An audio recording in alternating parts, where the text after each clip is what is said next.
मरेगा साला। जिस दिन बात साबित हो गई कि बाबूजी को मारने वाला कातिल कौन है, माँ कसम ऐसी मौत मारूंगा साले को, ऐसी मौत मारूंगा, ऐसी मौत मारूंगा ना तो जमीन नसीब होगी ना ही आसमान। कुत्ता की मौत मारेगा जैसे कुत्ते का एक्सीडेंट में मौत होती है। याद रखो पूरा भवानीगढ़, पूरा सन्नाटा 12 साला मेरे बाप को मारा गया, मैं जेल गया, मेरी माँ, मेरे छोटे छोटे मासूम भाई बहन घर से बेघर गए, किसी ने आवाज नहीं उठाई। याद रखो आज मेरे साथ हुआ है, कल तुम्हारे साथ भी होगा। कौन आएगा तुम्हें बचाने के लिए? कौन? क्यों ना सरदार जी? आज मैंने बंदूक उठा लिया है, एक अच्छा काम करके मारूंगा कि आज के बाद इस भवानीगढ़ से लेकर बीरापुर तक कोई गलत काम नहीं होगा, कोई माँ बहन की इज्जत नहीं लुटेगी। माँ कसम अगर कोई पकड़ा गया तो गर्दन काट दूंगा साले की। ए डाकू, एक डकैत, बेकसूर सिंह का ऐलान है साथियों, अब हमारा आतंक होगा यहाँ पर। कारे सेरा सरदार जी, हाँ?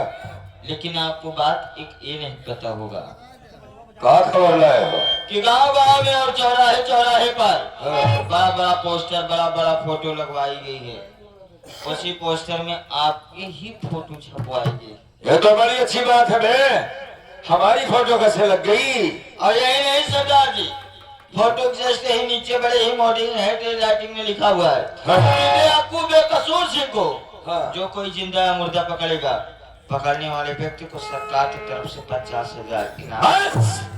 सिर्फ 50,000? गलत। अबे डाकू, बेकसूर को पकड़ना इतना आसान नहीं।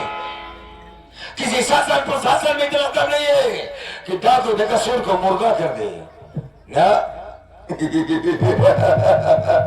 खेल में तो मजा आएगा साथियों, जब तक अपने बाबूजी के कातिल को इस दुनिया से हम मिटा नहीं देते। और रही बात उस साले कुकुर मुक्ता की, वो जो बावनी था रे, इंस्पेक्टर का क्या नाम था? इंस्पेक्टर कबाड़ी लाल कसोई। साला मिल जाए तो मौका बारबारी बोकरी बना दी। मेरी माँ को मारा है उसने, अपनी मौत को ललकारा है उसने। जी सरदार जी। याद रखो कबाड़ी लाल, पहली बात तो साला कबाड़ी लाल कसाई 2 जात का है। हाँ साला मिलवानिया। याद रखो कबाड़ी लाल, जिस दिन डाको बेकसूर से तेरी मुलाकात हुई, माँ कसम साले तुझे हम गोली मार देंगे। जी सरदार। तो साथी आओ यहाँ से चलते हैं, सबसे पहले माँ भवानी के दर्शन करते हैं, उसके बाद क्या करना है हम तुम्हें बताएंगे। जी सरदार।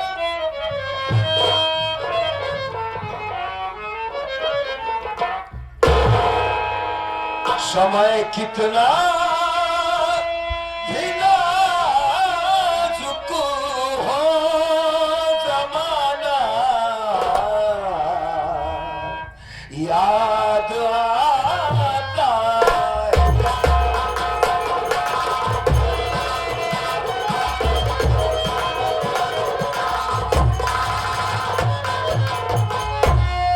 समय कितना भी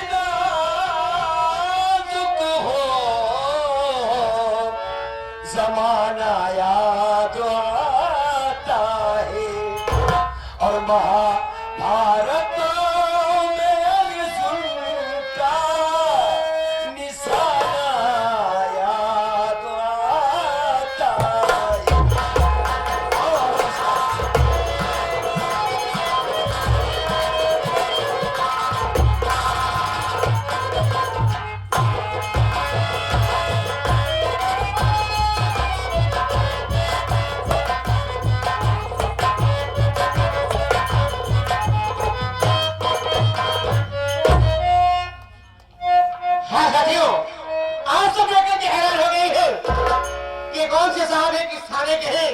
और यहाँ कैसे चले आए? तो साथियों, मैं कोई और नहीं बल्कि मैं वही भवानीगढ़ का रहने वाला गंगाराम का दूसरा बेटा गुलाब चंद। उस दिन हरामखोर अपनी चाची को मारने के बाद अपना घर गांव छोड़ करके भाग गया, बहुत दूर चला गया। मैं पढ़ा लिखा था, नौकरी के तलाश में दर बदर की ठोकरें खाने लगा, लेकिन मुझे नौकरी कोई नहीं मिली। मैं कार्यालय पर बैठा था, तभी एक कमिश्नर साहब की गाड़ी आई और मुझसे घर पता पूछने लगे। मैं बड़ा ही मायूस होकर के बताने लगा। कमिश्नर साहब बोले कि बेटा क्या बात है, बड़ा मायूस बड़ा उदास लग रहा है। मैं बोला कि साहब कोई बात नहीं है। बोले कि कुछ न कुछ बात है। मैं बोला कि साहब मैं एक पढ़ा लिखा शिक्षित, लेकिन आज मेरे पास पैसा नहीं है, मैं नौकरी लेकर बदल की ठोकरें खा रहा हूँ। साहब बोले अगर ऐसी बात है तो आओ मेरी गाड़ी में बैठो। मैं उनकी गाड़ी में बैठ गया और उनके साथ उनके घर गया। घर जाने के बाद वो मुझे समझाए, बोले कि बेटा देख मेरे पास कोई औलाद नहीं है, मेरे पास कोई औलाद नहीं है, आज से तू ही मेरा बेटा है, मेरे घर में रहेगा, मेरे घर की सारी रियासत पूरा कारोबार आज के बाद तू देखभाल करेगा। मैं की बात मान करके घर में रहने लगा। और कमिश्नर साहब कहीं किसी मामले में जा रहे थे और रास्ते में उनका एक्सीडेंट हो गया। उसी एक्सीडेंट में कमिश्नर साहब की मौत हो गई। मौत होने के बाद कुछ दिन बीतने के बाद मैडम जी बोली कि बेटा तू मेरा घर छोड़ करके मत जाना। मैं बोली कि नहीं माँ ऐसी कोई बात नहीं है। बोली कि अगर तू पढ़ाई किया है तू घबरा मत, मैं बड़े साहब से बात करके मैं तेरी नौकरी के लिए बात करूंगी। मैडम जी जाकर के नौकरी के लिए बात की, मेरी परीक्षा हुआ, ट्रेनिंग हुआ, मैं पास हो गया। आप सबके आशीर्वाद से, भगवान की कृपा से मैं मेहनत करने के बाद एक पुलिस इंस्पेक्टर बन गया। मेरी ड्यूटी इस समय नवीनगढ़ थाने में लगी है। नवीनगढ़ थाने में लगी है, ये भी सुना है उस क्षेत्र में, उस इलाके में एक डाकू बेकसूर है। उसका नाम डाकू बेकसूर है, जो कि पूरे इलाके में तहलका मचा दिया है। नन्हे मुन्ने बच्चे, बूढ़े बुजुर्ग, यहाँ तक कि हर लोगों के दिल दिमाग पर वो डाकू बेकसूर का नाम है। मैं भी ये सोच करके आया हूँ कि चाहे कुछ भी हो जाए, चाहे मेरी जान चली जाए, लेकिन ये साल नहीं जाने दूंगा। उस डाकू बेकसूर को एक न एक दिन उसके दोनों बालों में हथकड़ी लगा करके उसे जेल की कोठरी में जरूर करूंगा। इंस्पेक्टर गुलाब चंद का वादा है। वर्दी पहनते समय एक कसम खाया कि कानून का पुजारी हूँ, इंसाफ करूंगा। कानून का पुजारी हूँ, इंसाफ करूंगा। मुजरिम है मेरा भाई, उसे गिरफ्तार करूंगा।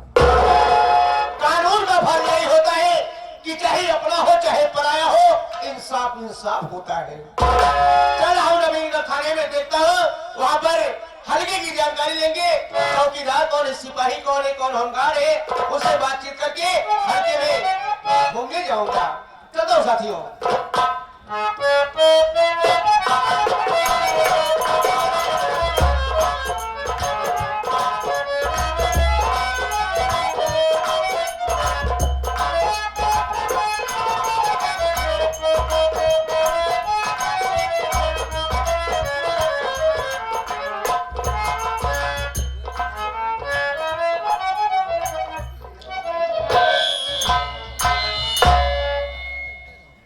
हाँ अम्मा, हाँ भैया, तबीयत नहीं सही बता तो। नहीं बिटिया माँ तबीयत ना ठीक बा, बहुत तेज बुखार बा बिटिया। हम जाते हैं। अपने पास पैसा नहीं कि यहाँ डॉक्टर के चली जाए, दवाई ले आई भैया। अम्मा तू चिंता न करा, सामने बस्ती दिखात बटे, हम जाते हैं। क्या उससे मदद मांगा, पैसा मांगा, थोड़े बड़े दवाई और खाना दोनों लेके आओ। लेकिन बिटिया बहुत जल्दी आओ। तो हमारा यही इंतजार करो माई। ठीक है जा, ठीक जा बहुत जल्दी आओ भैया।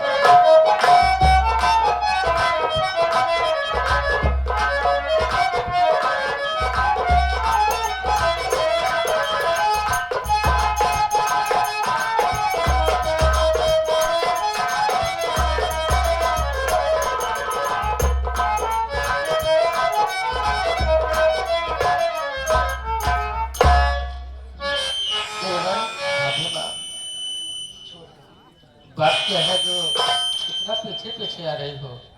हमारा तबीयत ठीक ना है, राजनी कहाँ हम कल आए, चला कहाँ, चला चला हमरे प्यास लगी कि ना। देखो भाभी माँ, इस वक्त हम लोग बियाबान जंगल में कहाँ खाना मिलेगा, कहाँ से पानी लाऊं? हमका चाहे जहाँ से पानी लिया है हमसे चला ना जाए। तू मन से रू जाता है चल ले बे, हम मेहरारू जाती है ना चल पाओ। देखो यहाँ से चलो, ये जंगल से बाहर चलेंगे, न चल बस्ती पाओ, में जाएंगे, न जा पाओ। भैया बाबू से रोटी चावल जो मिलेगा लाकर तुमको दूंगा, तुम खा लेना। बात माना करा गोविंदा, हमसे नहीं चला जात बाटे मुन्ना। हमारा गोड़ पिराला, हमारा गला सूखा है, खाना नहीं आया तू हमारे खातिर पानी ले आया बस। क्या करूं, कुछ समझ में नहीं आ रहा। हम यही बैठे की तो हाँ इंतजार कर। जी बहुत घबरा रहा रोजी सही हो जाएगी, तू जा बस। ठीक है, हाँ तुम यहीं पर बैठ जाओ, मैं जा रहा हूँ बस्ती में, खाना पानी जब नहीं लेके आऊंगा। ठीक बताइए, बैठ जाओ, हाँ बैठ जा। लेकिन अपना ख्याल रखना, कहीं हाँ। यहाँ से कहीं जाना मत। नहीं कहूँ ना जा भाई, कहाँ जा भाई तो कर छोड़।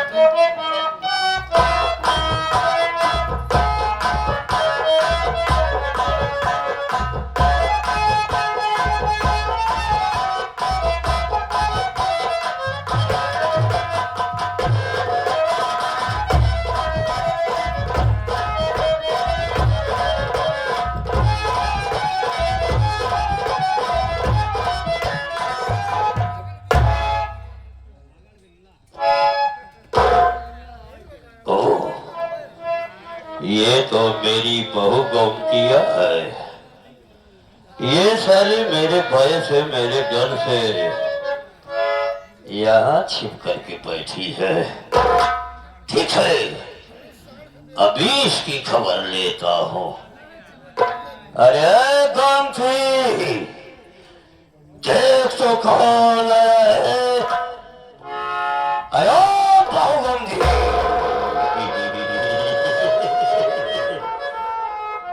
पहचानी मुझे? चाचा हम काहे तो बना पहचाना, थोड़ी देर से घर छोड़ के चली आए। हमारे घर अपने नामे कराए यहाँ, अब आए के जंगले में बैठी है, यो आए हमारा पीछा कैला। मैंने तुझको कितनी बार समझाया कि तुम मुझे चाचा वाचा मत कहा करो।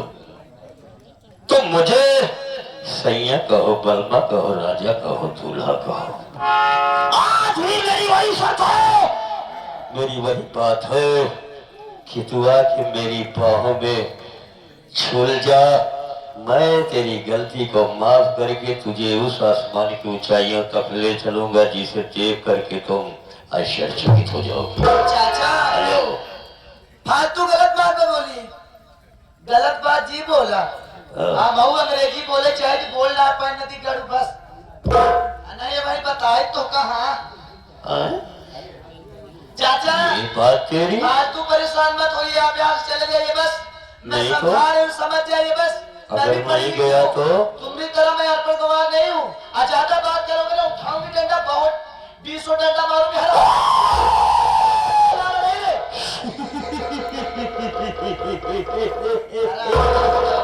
ये सारी मुझे क्या बोली क्या बोली, उतने बढ़े चला जाता कम जोड़ ला तुम्हारा मेरे सामने जवाब चाहती है।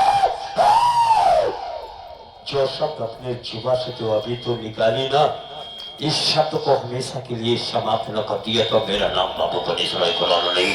बहुत इसको बुलाना चाहती है, आज मैं तेरी बोली को बंद कर दूंगा।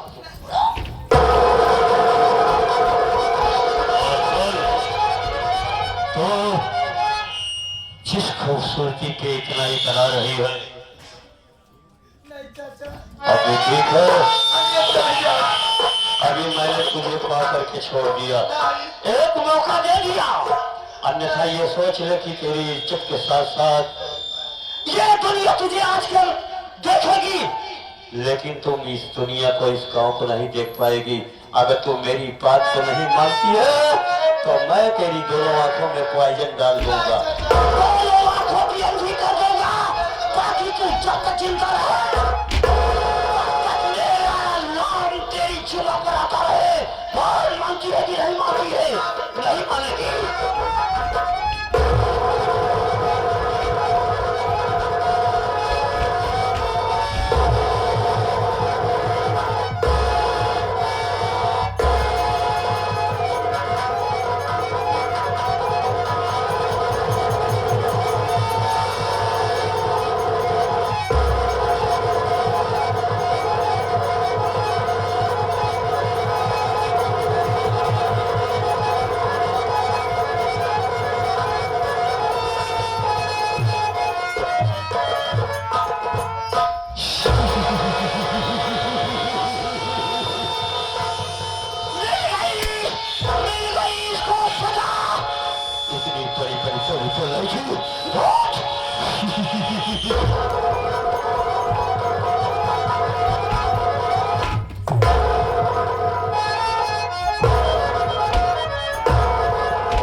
कबाड़ी का सही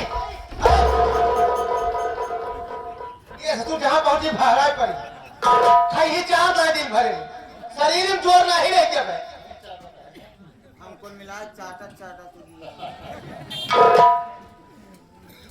कबाड़ी का सही बस एरिया टमाटर है सर नमक चाट के तुम्हारे नमक से हम खुदा भी आएंगे ढेर व्यक्ति हो गया है। ड्यूटी हारे लगे तो नमक चटा रहे हो तुम सर नमक चाट के अभी नमक चाटते चाटते ढोक लिया तुम खुद हो गए हो मुझे भी ऐसे करना चाहते हो नौ सर नमक चाट के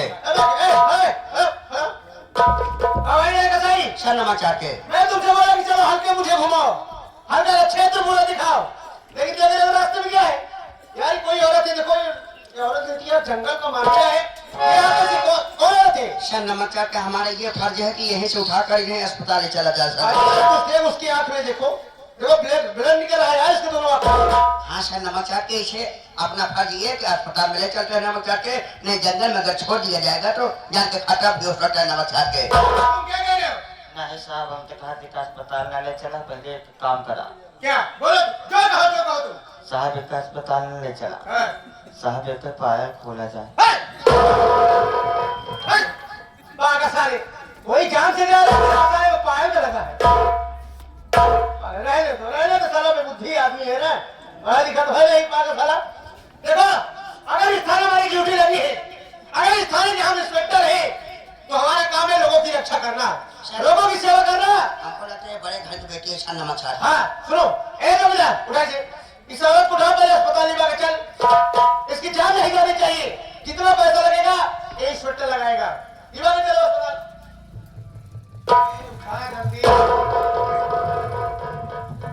अरे यार उठा हमारे पास फिर वजन हो जाता अबे मरिए अरे इसकी सांस आ रही है आज नहीं है नमक चाट के अरे जिंदी औरत है साला करे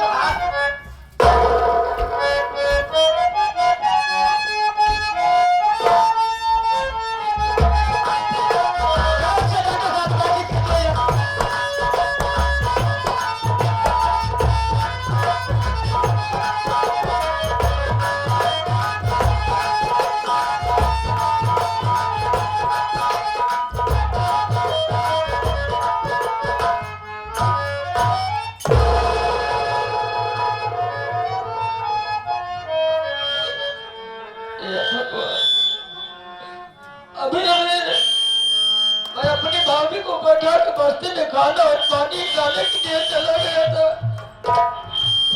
लेकिन आगे क्या देख रहा हूँ जगह जगह खून के छींटे पड़े कहीं मेरी भाभी को कुछ और तो नहीं गया भगवान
अरे आप खुद साले पागल साला चौकीदार बनता है साला देख के नहीं चलता है साला जब ये तो साला धक्का मार धक्का क्यों लगा हम ना मारे अगर भाई ले कैसे तुम्हारे मुंह छुपा के क्यों खड़े हो ये नहीं खेते झेला मारे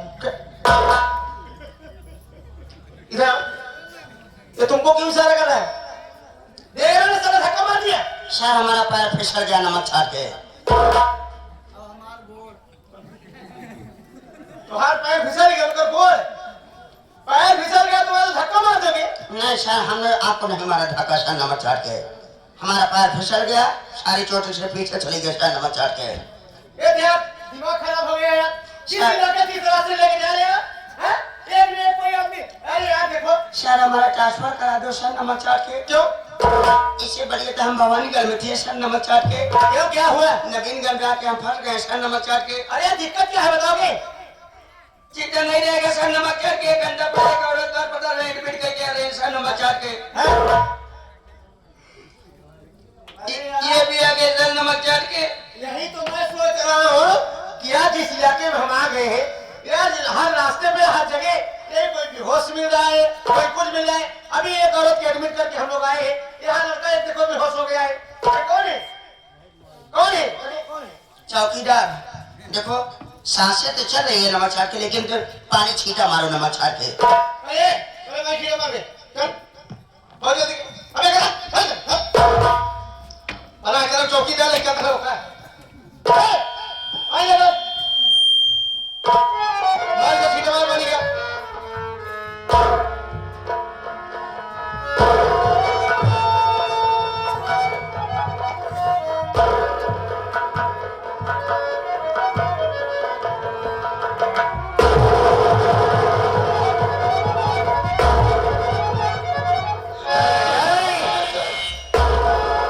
तुम्हारी माँ चाहिए कि नमक चाट के जबरदस्ती साले बेहोश हो गए नमक चाट के।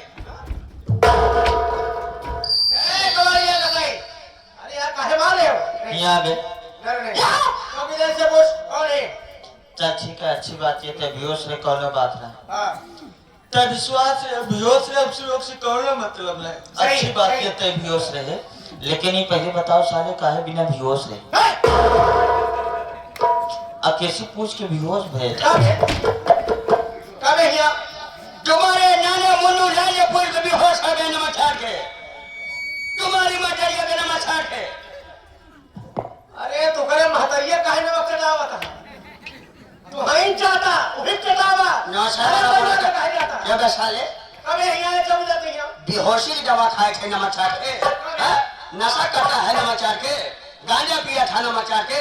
और फिर पिया था कि बस साले नमक चाट के। रहने दो कब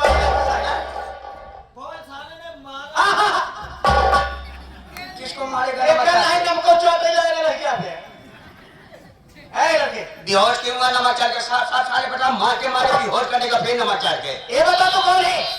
तेरा नाम क्या है? किस गांव का रहने वाला है?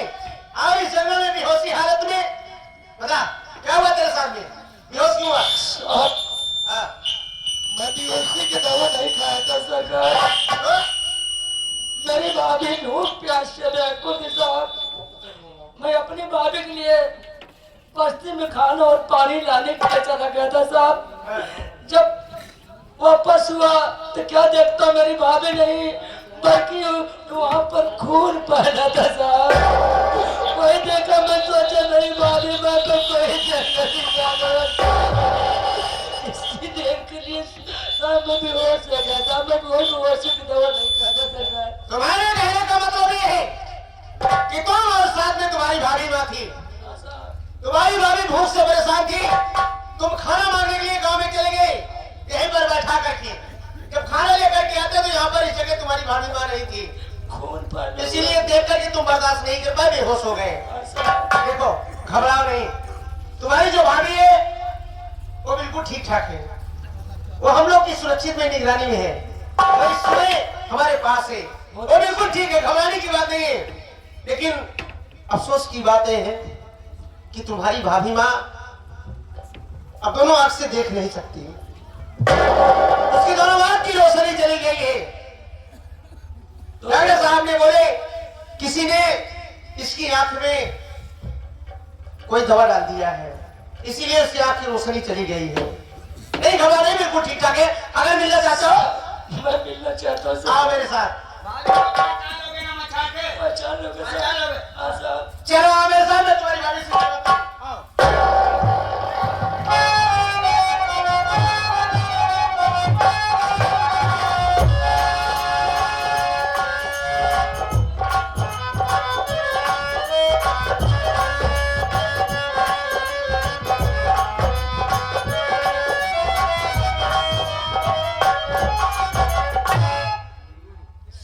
क्या बताओ बाबू, मांगते मांगते एक गांव से दूसरे गांव में चली गई, लेकिन किसी ने हमारी मदद नहीं की। भूख प्यास के मारे चला नहीं जा रहा। यहीं पर बैठ करके थोड़ा आराम करके उसके बाद आगे जाऊंगी।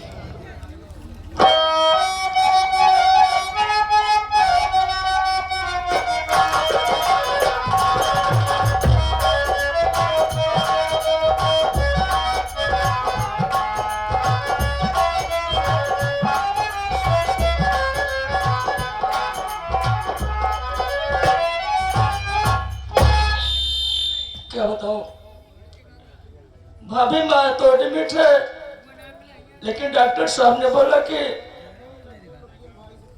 खून की जरूरत है। खून कहाँ से लाके दो? पैसा भी नहीं है, करूं तो क्या करूं? बर्बाद किसके द्वारे जाऊं दामन पहला? तेरा ही सहारा है ऊपर वाला, तेरा ही सहारा है।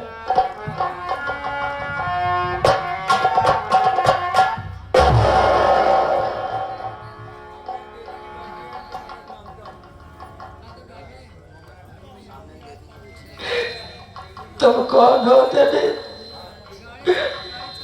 मैं तुम्हारे पास बहुत आया हूँ। रहने वालों क्या नाम है तुम्हारा? भैया, आप हमसे जानना चाहते हैं कि मैं कौन हूँ? और जानना चाहता हूँ। तो सुनिए हमारी बात।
जो हमसे पूछे था कि हम के कहाँ कराए वाली और हिया काहे आई बाटे।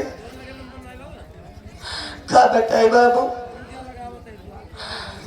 ये नवीनगढ़ की राय वाली है। घर में हमारे माई बीमार पड़ी बाटे, ओका कब का हो जाए कुछ पता नहीं बाटे। दुनिया में क्यों सहारा दे वाला नहीं बाटे भैया। गाँव वाले से मदद मांगते, भीख मांगते, लेकिन क्यों भीख हो नहीं दे भैया। जैसे तुम्हारी कहानी है वैसे हमारी भी कहानी है। हमारी माँ बीमार है, अस्पताल में एडमिट है, खून की जरूरत है। एक पैसे से लाचार हूँ।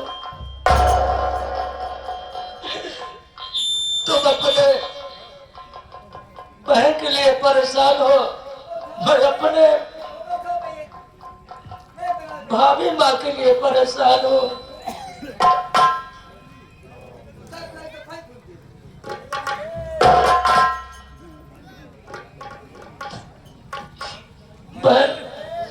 भैया अगर हमारी बात पे नाराज ना हो तो मैं तुझसे कुछ कहूँ।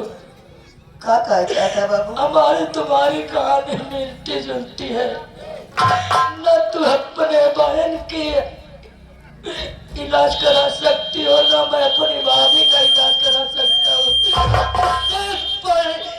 तुम भी हम तुम भी इसी जगह अपनी जान।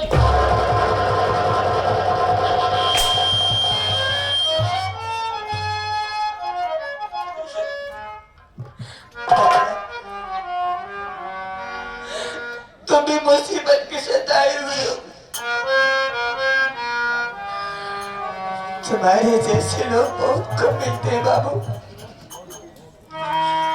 लोग तो माँ की कदर करना नहीं जानते, लेकिन तुम अपनी भाभी माँ के लिए लोगों से भीख मांग रहे हो भैया। लेकिन जिससे तुम मदद की आस लगाए हो बाबू, ये दुनिया वाली तुम्हारी मदद नहीं करेंगे भाई। कुछ नहीं। तुम कह रहे हो कि हमारी तुम्हारी कहानी मिलती जुलती है। ना तो हमारी माँ का इलाज हो सकता है, ना तो तुम्हारी भाभी का। ये दुनिया हमारी मदद नहीं करेगी भैया। एक काम करते हैं, चल करके इसी पहाड़ी पर से कूद के हम दोनों अपनी जान दे देते हैं। क्योंकि मैं अपने माँ के पास इस हालात में नहीं जा सकती। अगर माँ के पास जाऊंगी तो माँ पूछेगी, गरिमा दवा लाई, खाना लाई? कौन जवाब देंगे हम अपने माई को? मैं अपने माँ को इस हालात में नहीं देख सकती भैया। एक काम करो, अगर तुम्हें सही लगे तो ही हमारी बात मानना भैया। चलो हम दोनों इसी पहाड़ी से कूद करके जान दे देते हैं। रही बात हमारे माँ की और तुम्हारी भाभी माँ की, तो जिसने उनको पैदा किया है वही उनका रक्षा करेगा भैया।